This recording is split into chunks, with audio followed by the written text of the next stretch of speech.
Fala, meus seracianos! Esse é o podcast Seraci, o podcast de mistérios, curiosidades e conhecimento. Vamos iluminar sua alma, te levar para o céu ou para o inferno. Depende da sua interpretação. E o conhecimento de hoje será sobre o olho de Horus, o famoso olho que tudo vê.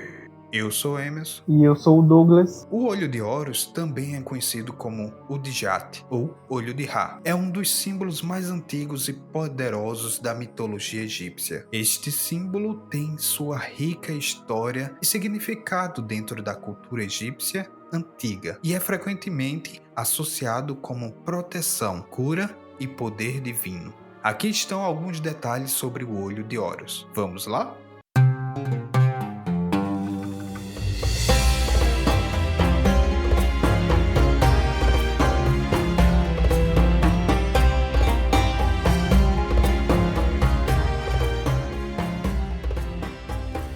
Bom, meus queridos, como o nosso amigo Emerson falou, vamos falar sobre o famoso olho tudo vê, aquele que é citado em algumas teorias sobre questão dos Illuminati e por aí vai. Mas o que seria esse olho que tudo vê? O que é o olho de Horus? Por que o olho de Horus? Ele tem um significado e tem algum simbolismo.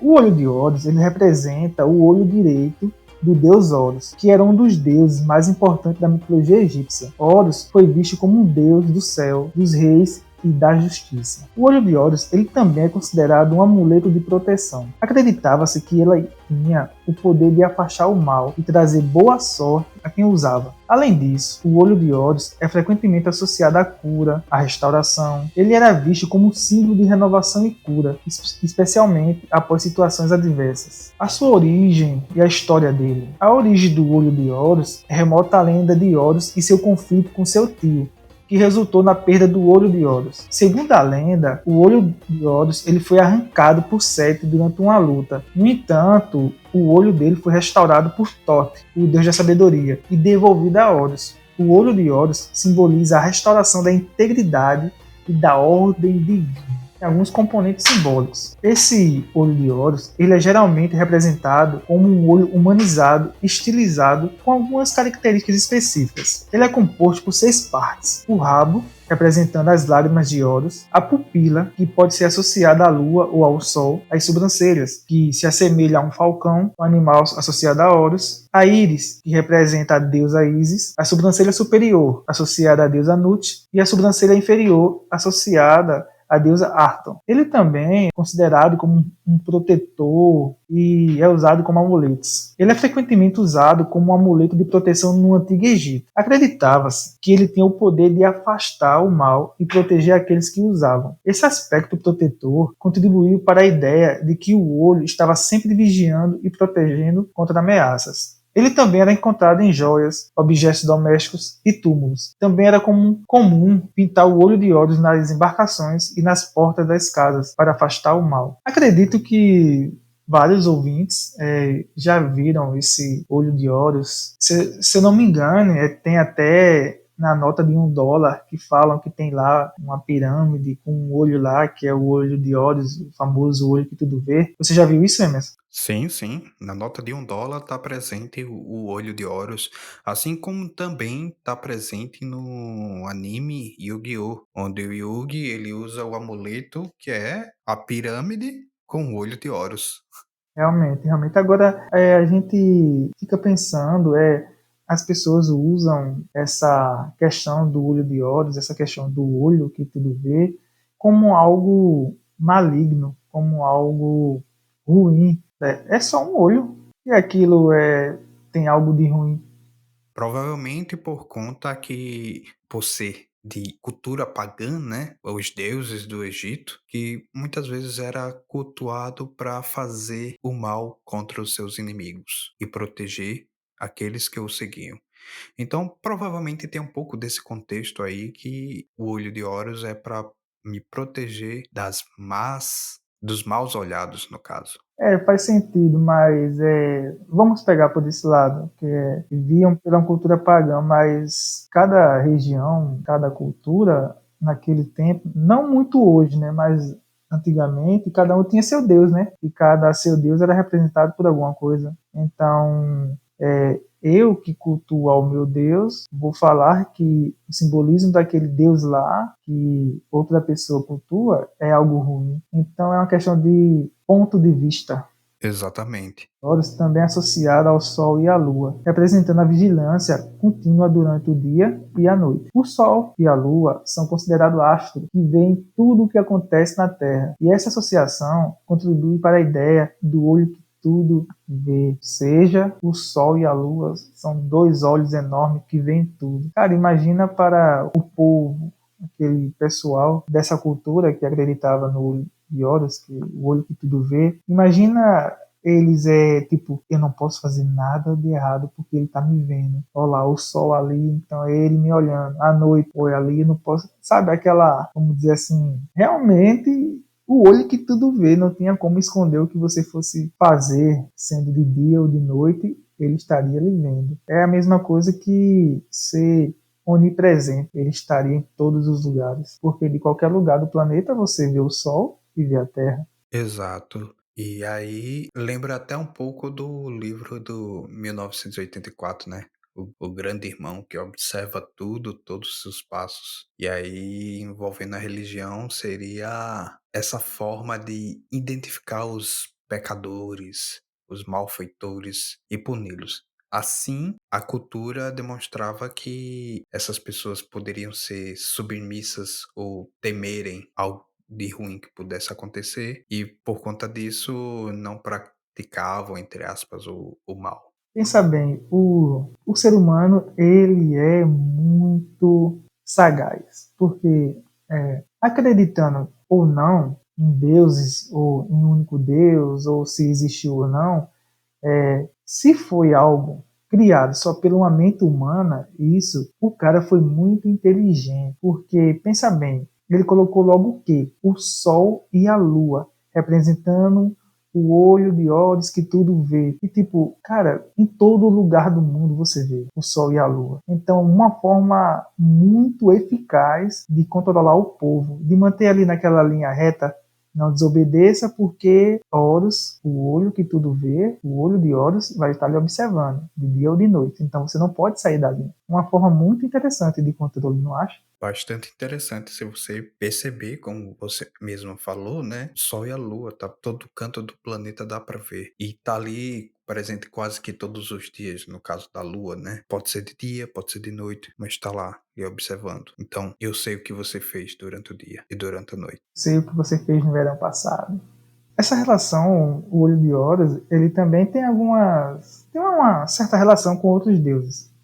Ele está intimamente relacionado com várias divindades egípcias, incluindo Horus, Torte, Ísis, Nut e Hathor. Portanto, a combinação de sua história mitológica, seu papel protetor, sua conexão com Horus e seu uso generalizado como amuleto de proteção contribuiu para a associação do olho de Horus com a ideia de um olho que tudo vê, no contexto da mitologia egípcia. Diga aí, cara, tem lá uma tatuagem, olha, tem uma tatuagem aqui, o olho que tudo vê. Eu tenho um quadro na minha casa, o olho que tudo vê. Eu tenho um colar, o olho que tudo vê. Então eu estou sendo protegido, eu tenho uma proteção divina. Interessante. Cada religião com seu Deus tem seus artefatos mágicos, simbólicos, que venham a representar uma proteção, um cuidado. Chega a ser até um pouco de superstição, né? Como tem gente que acredita que espada de São Jorge, que é aquela plantinha que cresce, né, vertical, como fosse realmente uma espada, afasta os maus olhares, assim também como um pé de pimenta e por aí vai. Superstições têm seus mistérios.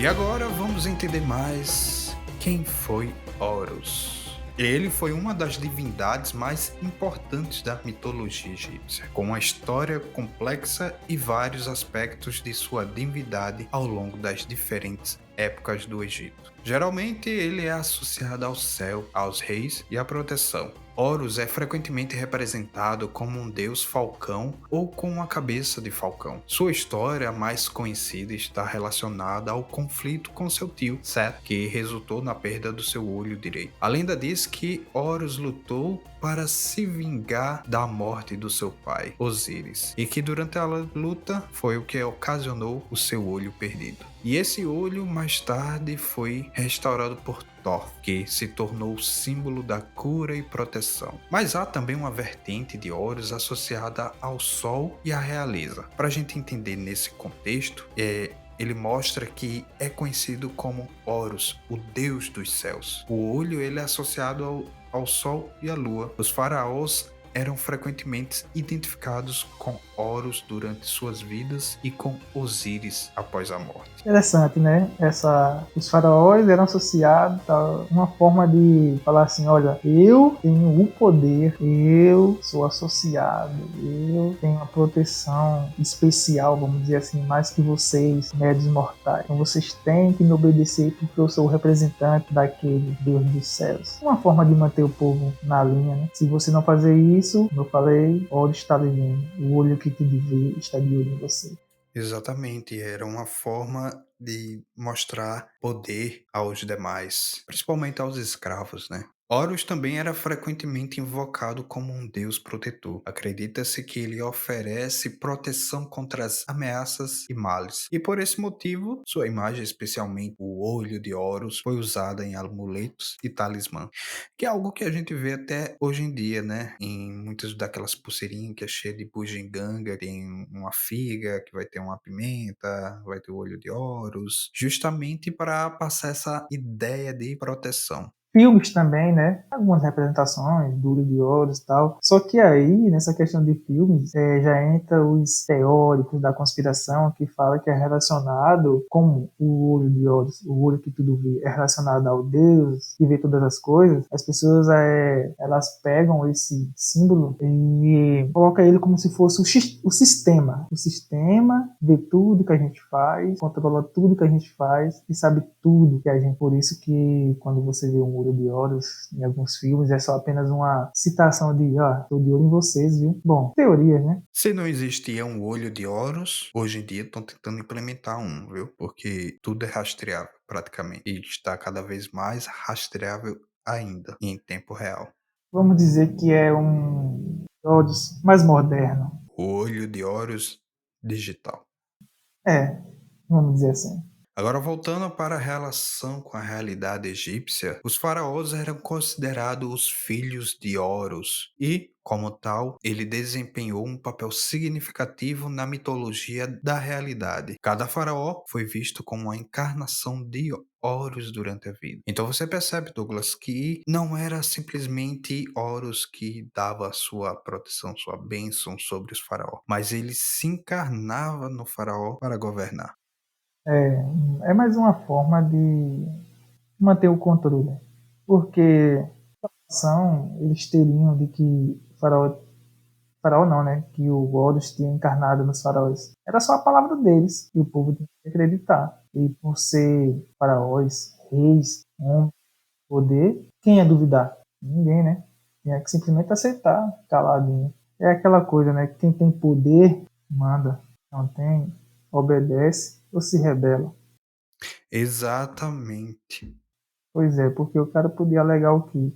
Você não está indo só contra a palavra do faraó, você está indo contra a palavra de Horus, poderoso Deus dos reis e dos céus. Vai contra a palavra de um Deus. Principalmente que naquela época, quem fosse contra a palavra do faraó seria morto. Não tem como, né? Já nos aspectos regionais, é importante notar que ao longo do tempo e das regiões do Egito, Horus poderia ser visto como diferentes deuses com características particulares. E essas variações regionais incluíam nomes como Horus, o Jovem, Horus, o Grande, Horus, o Aviador e entre outros. Não era apenas um Horus, era uma mistura de vários. Será que ele usava Jutsu Clone das Sombras, e em um momento era Horus o Jovem, Horus o Grande, Horus o Olhador. Será que ele se dividia em vários e ficava uma equipe durante o dia, outro durante a noite observando a galera?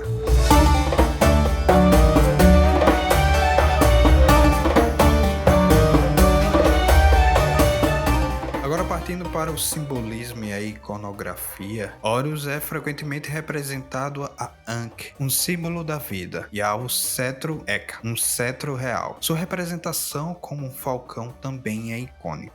Horus desempenhou um papel crucial na mitologia egípcia, simbolizando elementos importantes da religião, da realidade e da cultura egípcia. Sua lenda e inspiração eram centrais para a compreensão da mitologia e da sociedade do antigo Egito. Dentre tudo isso que foi falado, qual foi o motivo, o que levou a sair no tapa com o próprio tio, chamar ele por um X1, o pai? Vamos tentar trazer alguns motivos que talvez possa ter levado a essa confusão toda, a essa disputa. Essa luta deles tem suas raízes na mitologia egípcia e está relacionada ao conflito entre Horus e seu tio Sete, como foi falado no início. Agora, essa luta é pelo trono do Egito e pela vingança pela morte do pai de Horus, Osíris. Aqui, vamos seguir, eu vou contar um pouco do que pode ter sido, como foi. Esse conflito entre Horus e Sete, Horus, o filho de Osíris e Ísis, recuou o trono do Egito como seu direito de nascimento após a morte de seu pai Osíris. No entanto, Sete, irmão de Osíris e tio de Horus, também reivindicou o trono e recusou a ceder, ou seja, luta por poder. Mas cara, não é que faz sentido, né? É uma questão de lógica. Seu pai era um rei, mas ele tem um irmão. Você era o herdeiro legítimo, o primogênito. Aí seu pai morreu, o trono fica para quem? Para você, né? Que é o herdeiro. Porém, tem o tio lá que quer o poder para si também. Aí já viu, né? O poder, o bicho pega. Só basta ter o poder que as coisas mudam, pessoas mudam de lado, arruma confusão, brigas e quem sabe até tira a própria vida. Pois é, a disputa pelo trono levou a uma série de confrontos e batalhas entre Horus e Sete, que eram frequentemente representados como deuses com formas humanas, mas também podiam assumir forma de animais. A luta era feroz e envolvia estratégias e artimanhas de ambos os lados. Caramba, devia ser muito essa luta onde eles podiam ter formas humanas, me faz lembrar os filmes da Marvel, da DC, Superman, um ser muito forte, poderoso, contra um inimigo e tal. Cara, tá aí. Tem um filme, Deuses do Egito, se eu não me engano, que mostra os deuses lutando. Lembra até a mitologia grega, né? Que eles tinham a forma de deuses, mas quando eles iam descer a porradas, ia para a forma de humanos. Sim, sim, realmente. Eu acho que o que faltou para acabar com essa picuinha de família aí, essa briguinha por poder, foi um coitus da vida. Quando o Kratos terminar sua viagem lá pela mitologia nórdica, talvez ele vá para a egípcia. Se for, já sabe, né? Não vai dar bom para nenhum dos dois. Esse Horus e esse Sete aí, que se cuidem.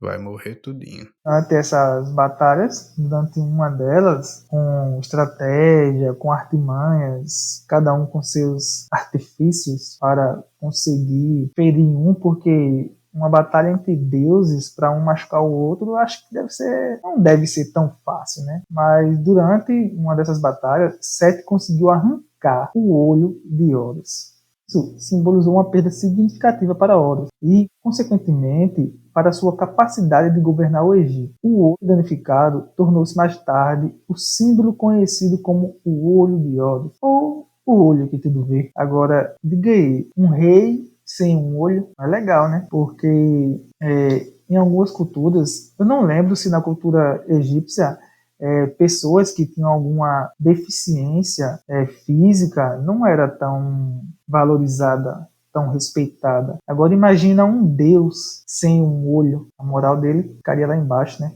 No entanto que o olho perdido foi o que originou, né, a questão de observar tudo, das pessoas pedirem proteção tornasse um amuleto, porque seria o olho do próprio Horus. Mas, após a perda do olho, Horus estava determinado a recuperá-lo. Sua irmã Isis e o deus Thor trabalharam juntos para restaurar o olho. Thor usou suas habilidades mágicas e poderes de cura para trazer o olho de volta à sua forma original. Cara, vamos usar um pouco da imaginação. Se foi para trazer ele de volta à sua forma original, um olho na sua forma original ele é redondo, bonitinho e tal. Então, no caso, esse olho de Horus ele foi brutalmente danificado, vamos dizer assim, desfigurado totalmente para ter tido tanto trabalho para restaurar eles, que foi necessário dois deuses com habilidades mágicas e poder de cura para trazer ele sua forma original. Eu colocar olho de vidro. Nem precisou fazer implante. Osíris foi um deus benevolente que trouxe civilização e leis ao Egito. No entanto, seu irmão Sete era invejoso e maligno. Sete conspirou para assassinar Osíris e eventualmente conseguiu fazê-lo, cortando seu corpo em pedaços e espalhando pelo Egito. Caramba, que irmão traíra, meu amigo. Aí eu dou razão a Horus em querer descer a porrada no tio dele. Sério mesmo. O cara matou o pai do cara, pô. Tem que mesmo descer a porrada. Com um cara como esse, é só descer na lenha. Quebra tudo. Vai morrer também. Aí, rapaz, com um irmão desse, pra que é inimigo, viu? Novamente a questão do poder, né? Isso tudo por conta de quê? Poder estar à frente de tudo e tomar decisões. Ou, como nos tempos atuais, ter a caneta Bic e dar a canetada. Após a morte de Osíris, sua esposa e irmã Isis e sua irmã Néftis trabalharam para reunir os pedaços de seu corpo e o ressuscitar. Durante esse processo, Isis concebeu um filho, foi o grande Horus, que se tornaria o herdeiro legítimo do trono de Osíris. Ou seja, quando o tio dele matou o pai dele, a mãe dele já estava grávida dele. O cara já nasceu sem pai e quando foi descobrir quem matou o pai foi o tio. E além de matar o pai, esquartejou o pai do cara e espalhou pedaços de seu corpo pelo Egito, meu amigo. Diga aí. Isso não foi só simplesmente matar e se esconder e esconder o corpo, não. Teve que fazer todo o texto de deslacerar o corpo e espalhar para todo mundo ver que ele morreu. Diante disso, né, Horus cresceu e reivindicou o trono como seu de direito de renascimento. No entanto, seu tio, né, que desejava o trono, escolheu não ceder. E isso, meu amigo, motivou a luta feroz entre esses dois deuses pelo controle do Egito. Sete tinha o motivo de querer o poder. O motivo dele era o poder. E ele ia tirar da sua frente qualquer um. E isso prova que ele tirou o irmão da frente. Eu queria o poder e meu irmão tá me pedindo, eu vou matar meu irmão. E além de matar, esquartejá-lo. Pronto. Agora Horus, ele tinha dois motivos. Trono era seu por direito. Isso aí era inegável. E um motivo mais forte ainda, a vingança. A vingança, o ódio, a raiva por saber que seu tio matou seu pai por poder. Então, meu amigo, Horus tava com sangue nos olhos, como o povo fala, viu? Ele tava fervendo. Ele queria acabar de uma vez. Ele queria sumir, pô. Queria acabar com tudo aí pra seguir em frente. E dentre tudo isso, teve intervenções de outros deuses egípcios, porque eles ficaram muito preocupados com a guerra entre Horus e Sete. Desejaram intervir para resolver essa disputa. Eles convocaram um tribunal divino presidido por Ra, o Deus Sol, para julgar a questão de ganhar valor. Então, olha, vamos reunir ali uma galera ali, outros deuses, e vamos julgar quem merece, quem tem que ser vitorioso. Nesse julgamento, presidido pelo deus Ra, o tribunal divino, ele julgou a disputa entre Horus e Sete. Durante esse julgamento, foram ouvidos argumentos de ambos os lados. O resultado do julgamento variou nas diferentes versões da lenda, mas em algumas, Horus foi considerado vitorioso e legítimo herdeiro do trono, enquanto em outras, os deuses decidiram compartilhar o poder entre Horus e Sete, simbolizando a dualidade do Egito. Caramba, cara, é injusto. Se nessa versão da lenda, onde decidiram compartilhar o poder entre Sete e Horus, é muito injusto, poxa. O cara matou o pai do outro e ainda conseguiu ficar com o poder. Caramba, pelo jeito a corrupção não é só na humanidade não, viu? Entre os deuses também teve. Porque pra mim, isso aí é uma corrupção. Se Horus, ele era digno por direito de nascimento, isso aí já era um argumento que o que é que Sete ia dizer? Que segundo a tradição, o trono era passado de pai para filho, não de pai para irmão. Então, não deveria ser de Horus, praticamente. Aí ainda tem a questão de Sete ter matado Osíris para poder tomar o poder. Que argumento contra isso Sete teria? Nenhum. Mas, pois é, pô. E no final, em algumas versões da lenda, eles dividem o poder entre os dois. Pra mim, isso é corrupção. Vai que Horus não, né? Vai que Sete falou assim, tá ligado? Me ajuda ali, que um favorzinho aqui, um favorzinho ali, e assim vai. Talvez é dessa corrupção aí que os seres humanos vieram aprender, né? Por favor, uma mão lava a outra. Um toma lá da cá e por aí vai. Pois é. Agora, independente do resultado específico do julgamento, a lenda da luta entre Horus e Sete representa a luta entre o bem e o mal, a ordem e o caos, e a transição da autoridade legítima de um governante para o outro. Também serve como uma explicação mitológica para a sucessão dos faraós no Egito. Em resumo, a luta de Horus com Sete foi motivada pela vingança pela morte de seu pai, Osíris, e pela reivindicação legítima do trono do Egito. E essa lenda desempenhou um papel fundamental na mitologia egípcia, enfatizando temas de justiça, sucessão real e conflito divino. Agora, na real, Sete foi um cabra muito ruim. Você percebe que a questão do poder foi o que desencadeou toda a história de Horus, né? A questão dele ser a pessoa que observa tudo, que tem toda essa questão ligada de proteção e tal. Por quê? Porque ele queria vingar o pai. E ele precisava ser um bastante atencioso e justo, entre aspas, né? Podemos dizer assim. Sim, e justamente porque ele ia seguir, né, uma tradição, ele ia seguir o reinado de seu pai, e seu pai era um rei bom, benevolente, cuidava do povo e tal, então ele provavelmente ia seguir esse mesmo reinado do pai, né, ia ser bom, benevolente e tal. Então, também aí, como você falou, entra a questão dele ser protetor, cuidar e tal. Cara, além do cara perder o pai, ser tomado o trono, ainda perdeu um olho, que graças aos outros deuses ele conseguiu recuperar, mas, meu amigo, Horus sofreu, viu? Sofreu. Para o olho de Horus ganhar esse nome e de o que tudo vê, como alguns falam, foi sofrido, viu? Muito sofrido. Exato, não foi do nada que ele conseguiu, não. Teve muita luta, um olho perdido para poder conseguir.